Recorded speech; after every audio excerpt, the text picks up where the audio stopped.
Интернеттен акча табуунун жолдорунан бири бул контент жасоо. Контент деген сөздү базардагы товар деген сөзгө окшотуп койсок болот. Базарда иштеген соодагерлер бирөө кийим сатат, бирөө мыламойка сатат, бирөө башка нерсе сатат. Бирок ошонун баардыгын алар товар деп койгондой эле интернетке чыгарылган баардык нерселерди контент деп коет.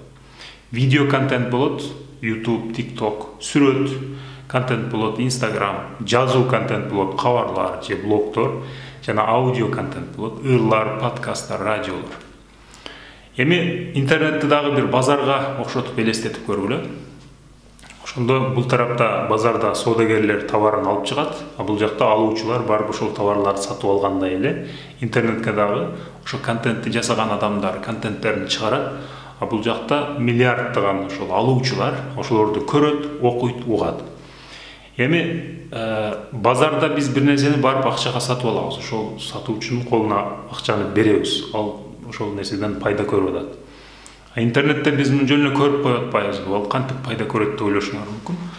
Жөн эле көрүп койгонуңар ага ушул бир аз акчанын түшкөнү деген маанайга келет. Азыр бардык чоң платформалар бири-бири менен жарышып, эгер бизге жүктөсөң ошол контентиңди, биз сага ошол контенттин окулган сайын, угулган сайын же көрүлгөн сайын биз сага акча төлөп беребиз деп бардыгы ушул системаны монетизация деп коет. Ошол системаны көптөн баштан эле көптөн бери эле киргизилген, азыр эми калгандары дагы киргизип атышат. Мына жакында эле кабар чыкты.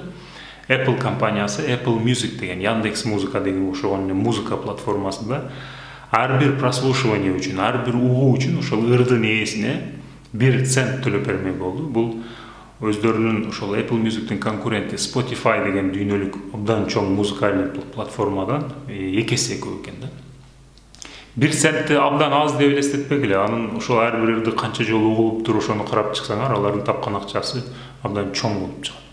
Мына мен азыр карап атам, Spotify деген ыр платформасында ким канча акча таптыр, канча жолу угулуптур. Биринчи орунда Drake турат экен. 21,5 миллиард жолу угулуптур анын ырлары. Ушунча жолу угулганга ал 52,5 миллион доллар таптыр. Экинчи орунда J Balvin дейт, ал 38 миллион доллар таптыр. Ошондой эле YouTube'да дагы бир видеону канча жолу көрүлгөн болсо, ошол көрүлгөн санды карап туруп, ошону эсептеп, ал видеодон примерно канча акча тапканын эсептеп койсок болот. Ушул эле нерсени жазуу түрүндө дагы өздөрүнүн макалаларын, окуяларын жазуу түрүндө жүктөп, ошол жактан да акча тапкан адамдар бар. Азыр мисалы менен билген Марк Менсон деген бир бала өзүнүн сайты аркылуу эле ошентип күнүмдүк өзүнүн күндөлүк ой пикирлерин жазып жүрүп, ар түрдүү окуяларын жазып жүрүп, ошол жерге өзүнө подписчиктерди топтоп, азыр миллиондон ашык подписчиги бар. Ошол сайт аркылуу эле миллиондогон долларларды табат. Жана ал азыр эми өтө күчтүү эмес, эми өтө белгилүү, өтө көп китеби көп сатылган авторлордун арасына кирип калды. Өзүнүн китебин жазып чыгарып эле ошол сайт аркылуу эле өзүнүн подписчиктери аркылуу эле ошол китеби өтө көп сатылып кетип атат. Ушинтип адамдар контент жасап эле акча таап атышат. Мен азыр контент жасоону кадимки эле производство, өндүрүш катары көрөм.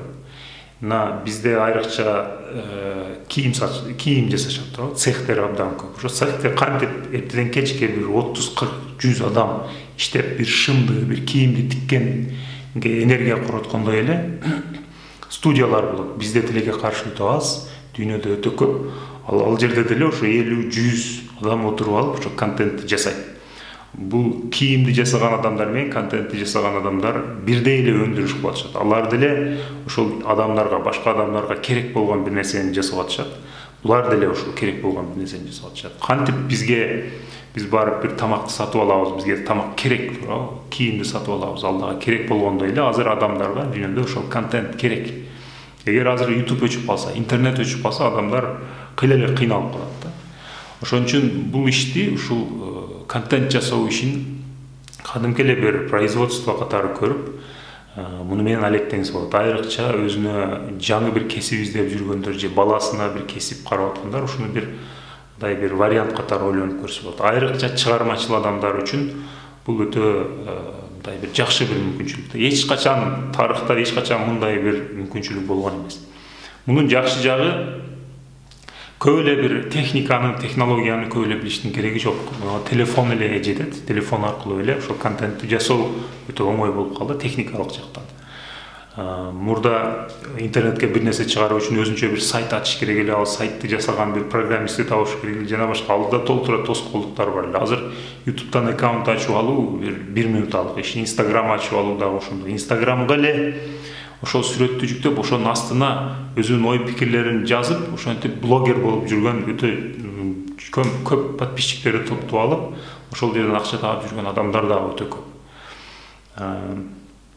Ошондо ортодо техникалык эч кандай бир тоскоолдук жок. Болгону ошол могул жакта, могул интернет боло турган болсо, бул жакта ошол контент жасаган адамдар, а бул жакта миллиарддаган адамдар бар. Дүйнө боюнча миллиарддаган. Ошол миллиардтарга эмне кызык, аларга эмне жасасам алардын көңүлүнө бурам деп, ушундай бир башкача ойлоно билген адамдар, мээсинде ушундай бир башкача бир ойлор, башкача бир көз карашы болгон адамдар үчүн бул өтө чоң бир мүмкүнчүлүк. Бул жерде ошол базарга окшото турган болсок, мен эгер бир буюмду бар базарда сатам десем, Бишкекте туруп алып, анда мен бар Дордойго чыгарышым керек. Дордойдон Кыргызстандын ичинен сатышым мүмкүн. Анан өтө аракет кылсам, Евразийский экономический союз деп ошо Россияга, Казакстанга сатышым мүмкүн. Азыр ошол Россияга сатып аткандыгы үчүн абдан чоң жетишкендик деп эсептешет адамдар. Чет өлкөгө сатылып атат, экспорт болуп атат. А бул жерде кандай болот? Интернетте эч кандай чек ара жок. Интернетте туруп алып, Америкага ошол контентиңди сатсаң болот. Бир гана чек ара бул тил. Англис тилди билбесең, англисче сүйлөгөн элдерге, өлкөлөргө контент жасай албайсың, жасасаң да алар көрбөйт. Эгер тил барьерине өтө турган болсо, анда эч кандай бир чек ара жок, эч кандай бир тоскоол жок.